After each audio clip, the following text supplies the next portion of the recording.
Hey there friends, Dave Paulides, Can-Am Missing Project, copyrighted edition for our video channel.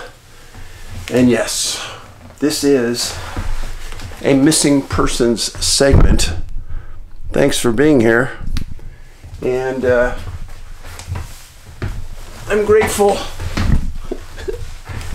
I'm grateful for all of the time you have spent on our channel. And we have letters, we have news, we have missing people.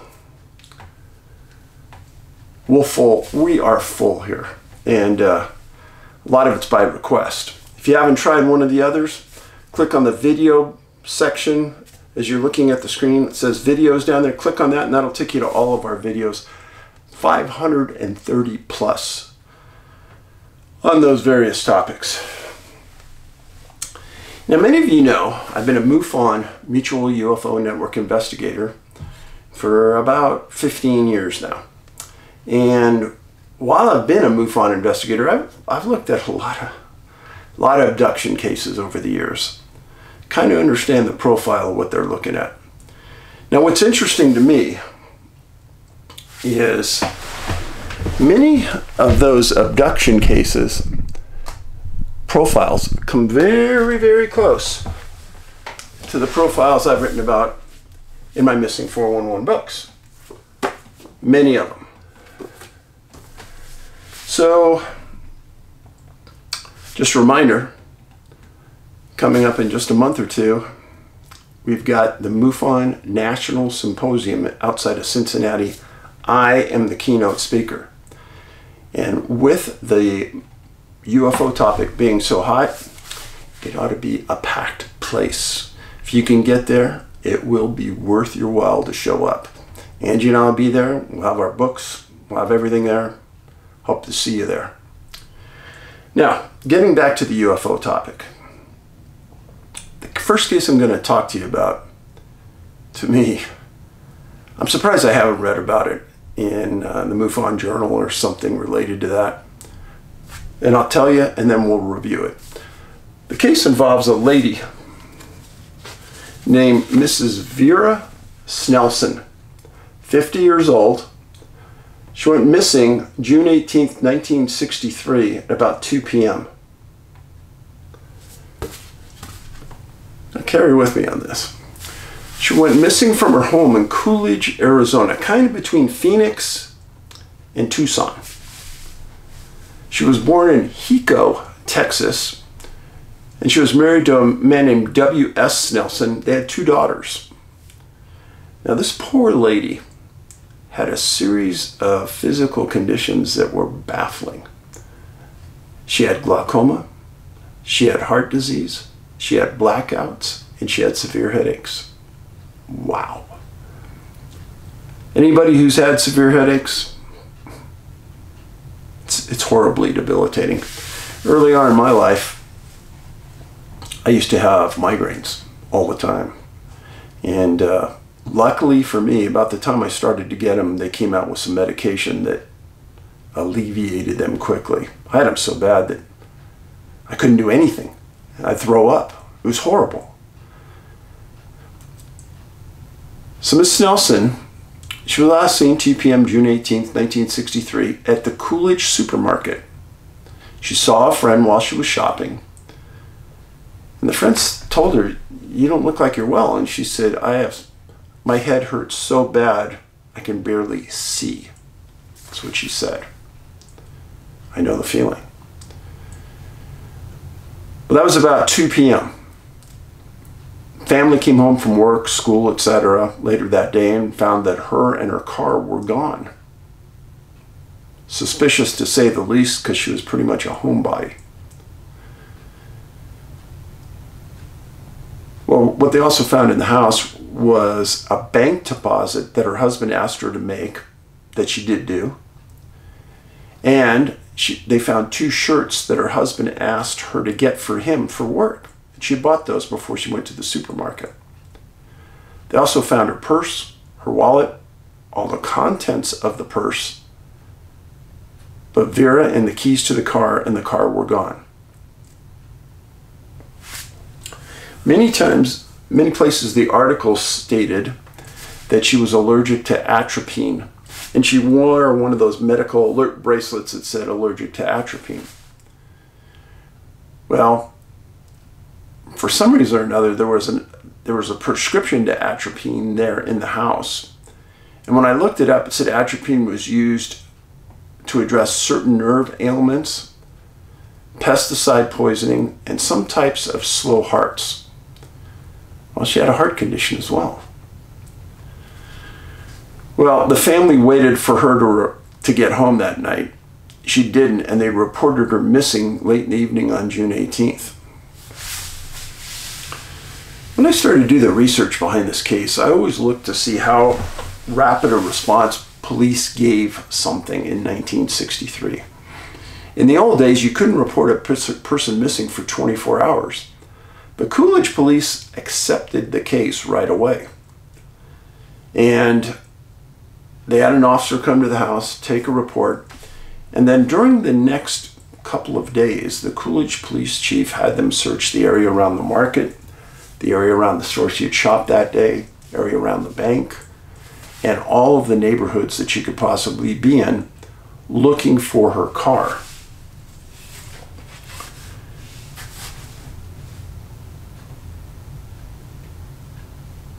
Now, when you're looking for somebody who shouldn't be missing, and their car is missing, the target is the car. Hard thing to hide. Well, they searched all the neighborhoods, they couldn't find anything. The incident kept getting more and more news coverage in Arizona as time went by. And it almost got national news at one point. On June 24th, there was a national news broadcast throughout Arizona, New Mexico, and Southern California about this case. And they stated that they were looking for a 1955 cream-colored Buick with Arizona plates CYZ017. Well, the public in Arizona was paying attention, because on June 24th, later in the day, her Buick was found parked about 60 air miles south of her home on Mount Lemmon, on the north side or the back side of Mount Lemmon. And it was southeast of Summerhaven. Now, Mount Lemmon is a very interesting place to Dave. There's a cluster of missing people on that mountain. Yeah, isn't that a coincidence? It's 9,185 feet. It's in the jurisdiction of the Pima County Sheriffs. Well, when they found the car, they did a cursory search around it. They didn't even find anything. Now, where is this exactly? Let me show you.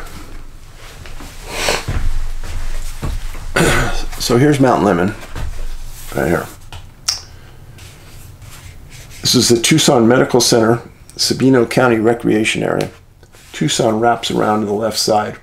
Her home would be up here. This is Oracle, Arizona. Her home would be up in this area, between Tucson and Phoenix. Her car was found right in this area, right here, northeast side of Mount Lemmon, in a very unusual place, and nobody could understand why her car was there. Whoops.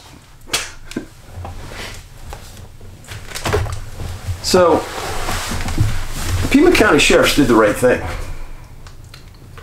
They called search and rescue. And they knew that Miss Nelson had a lot of medical issues.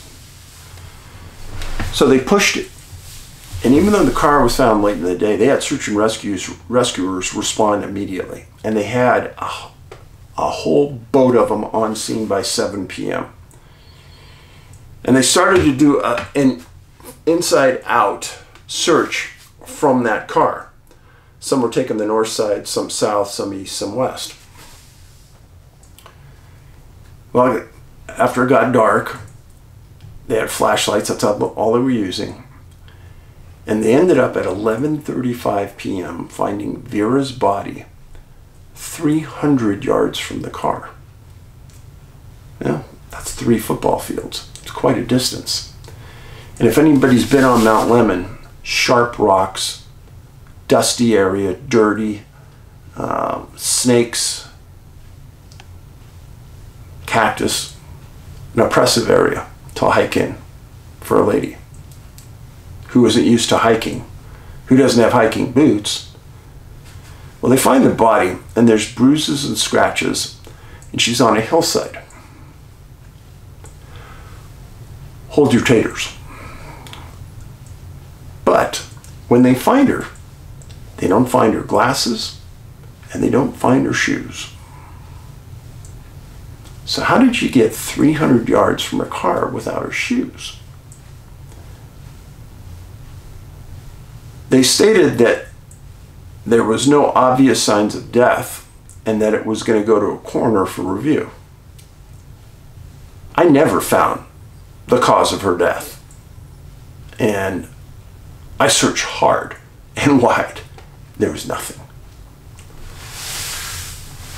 Now, think about this.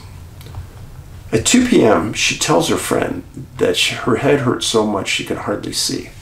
I can relate to this. Under those circumstances, if I was in that condition, I'd drive home, go to my bedroom, close the door, turn off all the lights.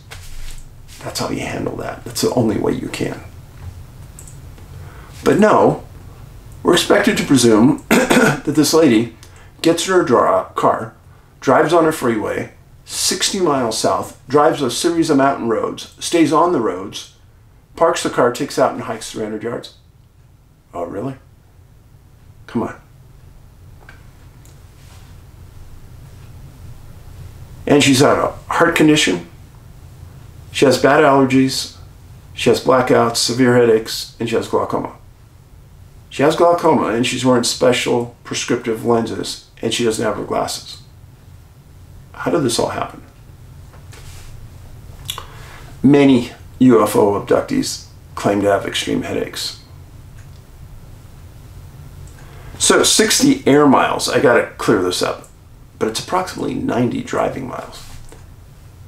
That's way over an hour and a half of driving. How does this happen? How does she manage to do it? As somebody in her position, there's no way I could have done it. I'll tell you a quick story. So just before I got medication for my migraines, I was on duty as a San Jose police officer, working patrol on the west side of the city. And I started to get these auras in my eyes that I knew a headache, a bad one, was coming. I didn't have time to turn around and drive back to the station. I just pulled the patrol car right up to O'Connor Hospital, pulled in, explained it to the ER doctor. They sat me down and they gave me some meds that looped me no end, but completely alleviated my migraine. Sergeant responded, they had another officer respond, drove the car, my police car, back to the station, and about 6 hours later I got released from the hospital. At the time my wife came and picked me up, took me home. And then from that point forward, the ER doctor was super good. He referred me to a pain management specialist, and this guy said, Dave, these migraine pills just came out. They're like magic pills. Try one. Next time you get those auras in your eyes. And since that time, they've done a lot of things to make it better, but I carry them in my pocket every day, all the time, wherever I'm going, just in case. Now, as I've gotten older, I've gotten fewer and fewer and fewer. But migraines are nothing to kid around with. If you have them, go see a pain management specialist, because there's a lot of good things out there. And if one thing doesn't work, there's other things. So Mrs. Vera Snelson, she was found. I could not find the cause of death. I could not find a rational reason or how she got to the point she was at. Very strange case.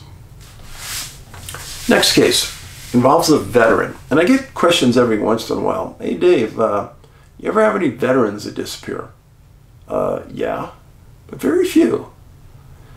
And this case involves a man who just came back from the military. His name was Dwayne Johnson, 24, missing October 18th, 1957 at about noon. He recently returned home to Spanish Fork, Utah. This is Dwayne. When he wasn't in the military, he was living with his mom, who was Irene. Described as loving the outdoors, quiet, shy, introverted, smart, and a really, really nice person.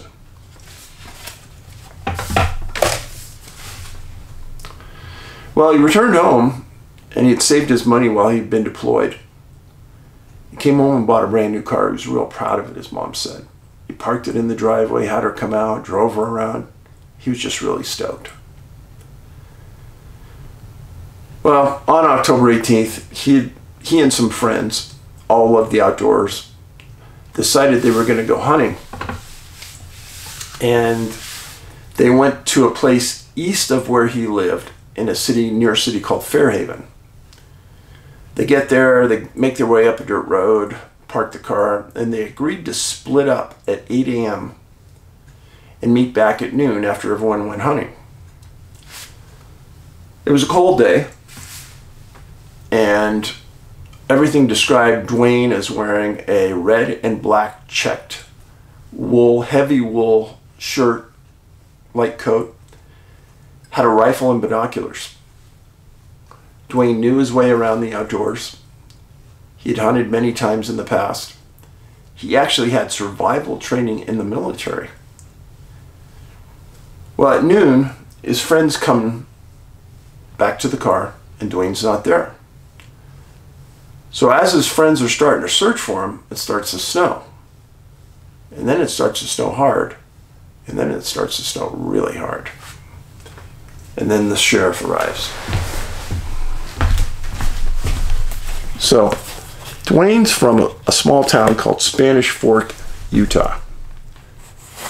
Here's Spring City, Mount Pleasant, and this is the area of Fairhaven where he was hunting, down in here. And it was down the Spanish Fork Canyon to this area, and then they were hunting this entire area. Oops. Sorry, huh? Sorry, girl.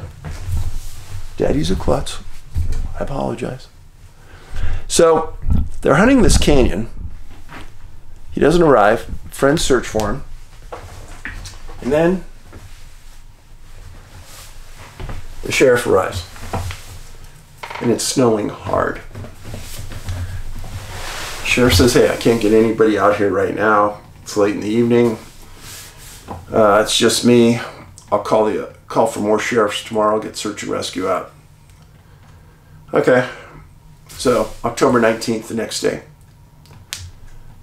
there were actually about 5 different searches throughout this region of Utah that were going on for hunters that were stranded in the woods because it had snowed so hard.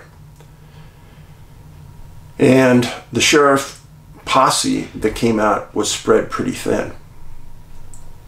But they did get 25 searchers to the spot that Dwayne was supposed to meet, and they fanned out from that area. They came back at the end of the day cold and found nothing. October 20th. 50 searchers now showed up for Dwayne. Other searchers had been found. People were starting to calm down about the snow. They put jeeps, walkie-talkies.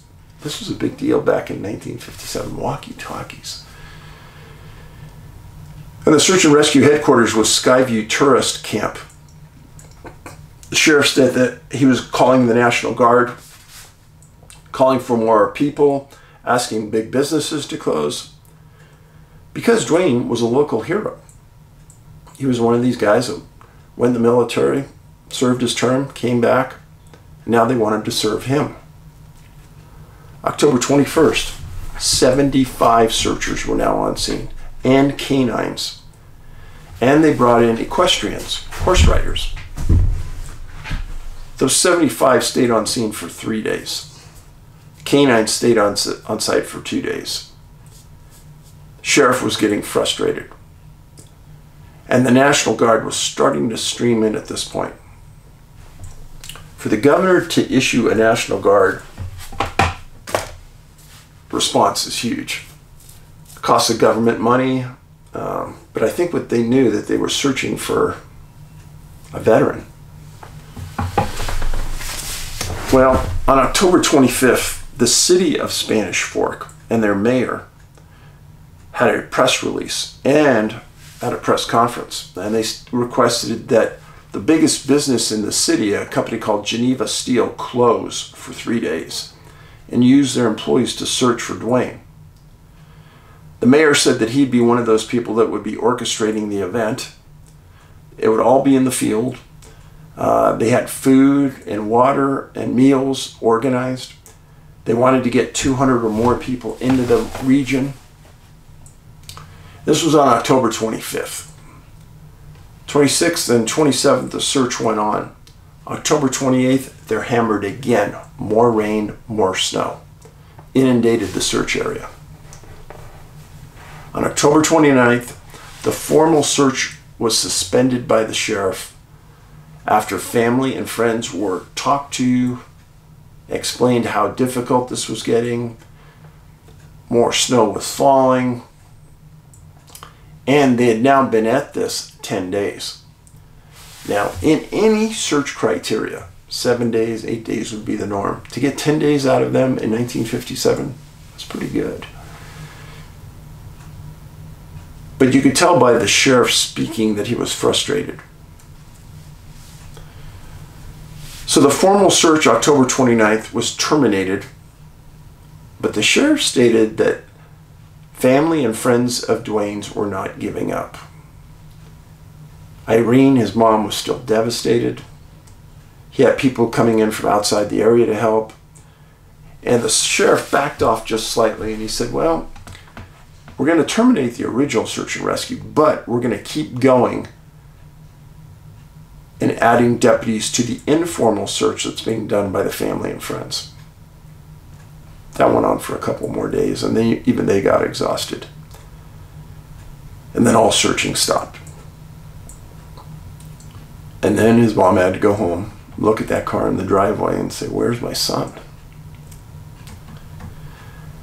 Well, it was peculiar because Dwayne had survival skills, and there were rumors that he was seen down in town. There was rumors that he had walked between cabins and people had seen him. There were rumors that he was so quiet and shy that he would never ask for help if he needed it. All of these rumors. And you could tell by the articles, people didn't quite know what to believe. But Irene, his mom, said, hey, my son would come home to his new car. And he hasn't. Well, on June 21st, 1958, about 7-8 months after the disappearance, a local riding club called the Diamond Fork Riding Club organizes a 2-day special search for Dwayne on horseback. 2-day effort. And what they do is they ride about 40 feet apart and they try to cover it like a grid. And the riders and the organizers said that they covered mountains, valleys, streams, everywhere you can imagine. And remember, they're looking for a red checkered shirt. This should stand out pretty well. But they went to the 23rd of June, 1958. They found nothing. Well, another riding club hears. June 15th, 1958. I'm sorry, July 15th, 1958. The Delta Riding Club sends 72 riders to the spot where Dwayne was last seen. They also spent 2 days riding a grid pattern, trying not to replicate the efforts of the Diamond Fork Club, but trying to put as many people as they could in the field. People set up tents, people had horse food, they had campouts. They did everything they could to find Dwayne Johnson. Then let's go forward another year and 3 months, so 15 months. October 1959. Dwayne's mom, Irene, made a plea to the press, and they listened. She asked hunters that were going into that area where her son was lost to keep an eye out for him and his shirt. And the hunters did. Many of them came to the local sheriff, Fish and Game, asked for more information, and the area that Dwayne disappeared in was one of the most heavily hunted area in Utah for that year, which showed that people cared. Unfortunately, nobody came out finding anything belonging to Dwayne. This is a very, very rare story of a hunter, a veteran, that disappeared and was never found. And I don't think I have seen... Well, Huck needs to go out. Let her go. There you go. You're a good girl. There you go. I guess she thought I did a good job. She looked at me and smiled. It's one of those very rare stories where a veteran disappears and isn't found. I didn't find any reports of veterans group helping, but I'd never heard of a writing club, 2 different writing clubs, that volunteered 2 days of their private time to search for a man that was obviously deceased, trying to help his mom understand what happened. I've told you before that many times when somebody disappears, you get reports from the public that they see the person in town, they see the person driving, they see him at a store. This happens all the time, and law enforcement knows it. Now, there were 4 or 5 different reports of people seeing Dwayne at different locations in the Spanish Canyon. The sheriff said that he didn't really believe any of the reports because Dwayne was such an upstanding citizen and so much concerned about his parents that there's no way he wouldn't go home and get his car. So I discount all those as well. Now, Utah has had a lot of disappearances, not as many as some states, but they don't have the population that some states have. The idea that Dwayne was never found is very hard to believe, because that rifle and those binoculars will stay forever. And somewhere, I would think that over time, somebody would find a rifle and hopefully they'd turn it in and the serial number would show up as belonging to Dwayne. I could never find it. A lot of times when bones, well, after 5 or 10 years in an environment like Utah, the weather will just tear apart the clothing and you're not going to have much left. After that amount of time, there's bear, there's mountain lions and things. They could scatter the bones easily. But the binoculars, the gun, stay forever. It would still be there today. So, I appreciate you being here. We're still testing out the letter segments and the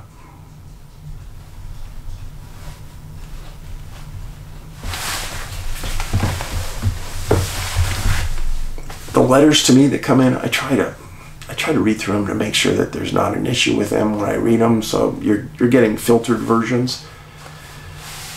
But we're seeing how that works out. And unfortunately, I'm not sure how it is going to work out right now. I know some of you say, well, read a few letters and then read the missing persons. I get so many complaints on that. And I wasn't getting any credit for any time on that being watched. So it seems like kind of a worthless cause at this point. We'll try splitting the letters like we're doing right now. Bear with me on that. And we'll see how the rest of things go. The news segments seem to be going okay. Some of you aren't even giving it a chance, and that's disappointing. And some of you say, well, I really don't want to know what's going on. You need to know what's going on in your world. You really do need to know. You need to know because you got to vote, and you got to make a competent vote. And you can't make a competent vote unless you really truly know what's happening in your world. So I wish you'd give it a chance.